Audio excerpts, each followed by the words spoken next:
Hello everyone and welcome. My name is Paul Brandt. I am the Technical Officials Coordinator for USA Triathlon. I'm going to take a few minutes to discuss the gear expectations and briefly go through the rules of competition for this weekend. So let's get started. This picture illustrates a typical one-piece tri-suit. A woman's one-piece swimsuit is also acceptable. You may also wear a two-piece tri-suit, but it must cover your torso. USAT has granted this event a rules dispensation to allow uniforms with sleeves. However, it is important to note that athletes will be required to purchase a Team USA sleeveless uniform from USA Triathlon for use at World Triathlon Championships. If your tri-suit has a front zipper, it must remain up during the entire competition. If you have a rear zipper, you may unzip it as much as you like to be comfortable. Aero bars are not allowed at age group draft legal events. So if you have aero bars, including the shorty style, please remove them before attempting to enter transition. Also, please check your handlebars and make sure those ends are plugged as well. Swim caps and timing chips will be distributed in your race packet. Remember, wetsuits are forbidden if the water temperature is 71.6 degrees or higher. Wetsuits are mandatory if the water temperature is 60.62 degrees or lower. Water and air temperature will be taken 1 hour prior to each event and posted in the transition area and broadcasted over the PA system. Standard road bikes are used in draft legal racing, bikes with traditional drop style handlebars as shown in the slide. Double check that your bar ends are plugged. This slide also illustrates the preferred location for your bike number, either on the top tube or attached to your seat post.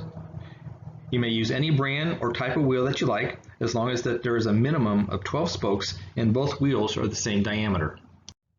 Bike helmet numbers should be attached as shown. You must wear an unaltered, undamaged helmet. It must be a helmet that is approved by a testing authority which is recognized by any national federation that is affiliated with World Triathlon. It must have the original safety sticker in place and it must fit properly. If the helmet is buckled and you can slip it over your chin, it is too loose. Get it tightened up and do so before you show up to the transition area. Here is an example of what a safety sticker looks like. For some helmets, the sticker is very easy to find. For others, you may need to hunt for it. So please, take a few moments, look inside your helmet and find that safety sticker and remember where it is. If the official asks to see that safety sticker, I'd like for you to be able to point it out to him. Now we'll talk about what to expect on race day. Your race packet will contain your bike number, helmet number, race number bib, and race number tattoos. This picture illustrates the preferred placement of your body markings on both arms between your shoulder and elbow. Since you are only receiving 2 race number tattoos, there is no body markings on your legs. At check-in, athletes should arrive ready to proceed in the transition, body marked, helmet and bike numbers attached properly. Officials will do a quick visual inspection before the athlete is allowed in the transition. Only athletes that are registered are allowed in transition. Once your bike is racked at your assigned spot, it cannot be removed until the competition begins. Only equipment used during the competition can be left in transition. Also, no marking your spots. So let's be careful of that talcum powder. This is what your transition area should look like, minus the transition bin, nice and clean. This is a picture of how not to set up your transition area for age group draft legal events. Towels, backpacks, buckets, anything that will not be used during the race must be removed from the transition area.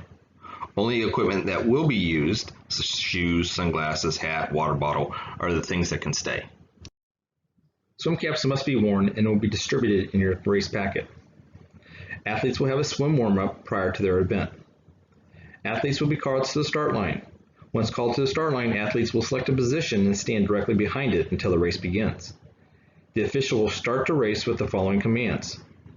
First, they'll say, "You are now in the hands of the starter," followed by "on your marks," followed by a horn blast. T1. Athletes will return from the swim to their spot in transition where they will deposit their swim cap and goggles, and if a wetsuit is used, that as well, neatly next to their bike. We can't have this equipment spread out all over transition. Prior to removing the athlete's bike from transition rack, the athlete must put on their helmet and buckle it. After that, they can remove their bike from the rack and move past the mount line to start the biking segment of the competition. On the bike, athletes may draft and may either pass on the left or the right side of the road. It is important that athletes do not cross the center line. It is illegal to draft off an athlete of a different gender. The lap out rule will not be enforced at this event. This is going to require extra communication and care during the bike segment. If there are a pack of athletes are about to overtake a cyclist, I'd like there to be lots of communication so no one is caught by surprise. T2. The athlete will return to their marked position in transition. They must rack their bike in one of three ways: front of the saddle, facing in either direction, or by both brake levers or both handlebars. All used equipment must be placed at the athlete's assigned spot. A final note: if the bike shoe pops off the cleat during a dismount, it is not necessary to go back and get it. Leave the shoe rather than to go against the flow of traffic. You will not get penalized. There will be an official or volunteer on a bicycle leading the first runner on the run course. Wearing a race bib number is mandatory and must be worn or visible on the front during the run portion of the competition. Races will generally have water or sports drink at the aid stations on the course. Let's briefly talk about the rules of competition. It is important to note that the rules governing draft legal events that are sanctioned by USA Triathlon are the USA Triathlon multi-sport competition rules. These rules and the USAT draft legal and equipment checklist can be found on the USA Triathlon website. It is your responsibility as an athlete, coach, even parents to know the rules. The time for question about rules is before the competition. Now let's take a moment and talk about penalties. The first one is that of a warning. The official may give a verbal warning to correct an issue during the competition. Next is the time penalty. All time penalties at this event are 10 seconds, and depending on when during the competition the infraction occurs, the penalty will be served in transition at your bike, at the penalty box on the run course, or on the spot. Last is the red card. If you are shown a red card, you've done something that warrants you to be disqualified from the race. Unsportsmanlike behavior or endangerment are examples. Athletes that receive a red card may complete the race with the exception of being lapped out. And we talked about the lap out rule not being in effect for this event. I'm not going to go over every single penalty, but I do want to spend a moment on the violations that occur most often. If you're an early starter, jump the gun, you'll get a 10-second penalty in transition. Once the horn sounds, you must make forward progress to the water. You can't block or continually interfere with the progress of another athlete. Again, all penalties are 10 seconds. Helmets must be buckled when touching your bike. Get in the practice of doing this before, during, and after the event. Mounting your bike before the mount line, or dismounting your bike after the dismount line. Make sure you know the course, how many laps you need to do, what lap you are currently on, and like I mentioned a few slides ago, unsportsmanlike behavior is a disqualification. Timing, results, and awards.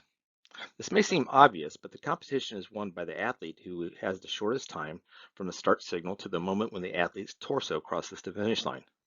This is important, especially if there's a sprint finish. It is the torso of the athlete, not which foot the timing chip is on. Results will be provided, including splits for swimming, T1, bike, T2, running, and the overall time. Awards will be presented for first, second, and third place in each race division. Finally, exceptional conditions. It is important to note that while we always expect to host a triathlon, in some cases that may not be possible due to weather or other unforeseen circumstances. If that is the case, some sort of multi-sport event will take its place, whether it's a duathlon or aquathon or some other two-segment event. The preferred option is the duathlon with the shorter run first. The rules for the replacement event will be followed. If you have any questions, please email me at the address shown below. And thank you and good luck.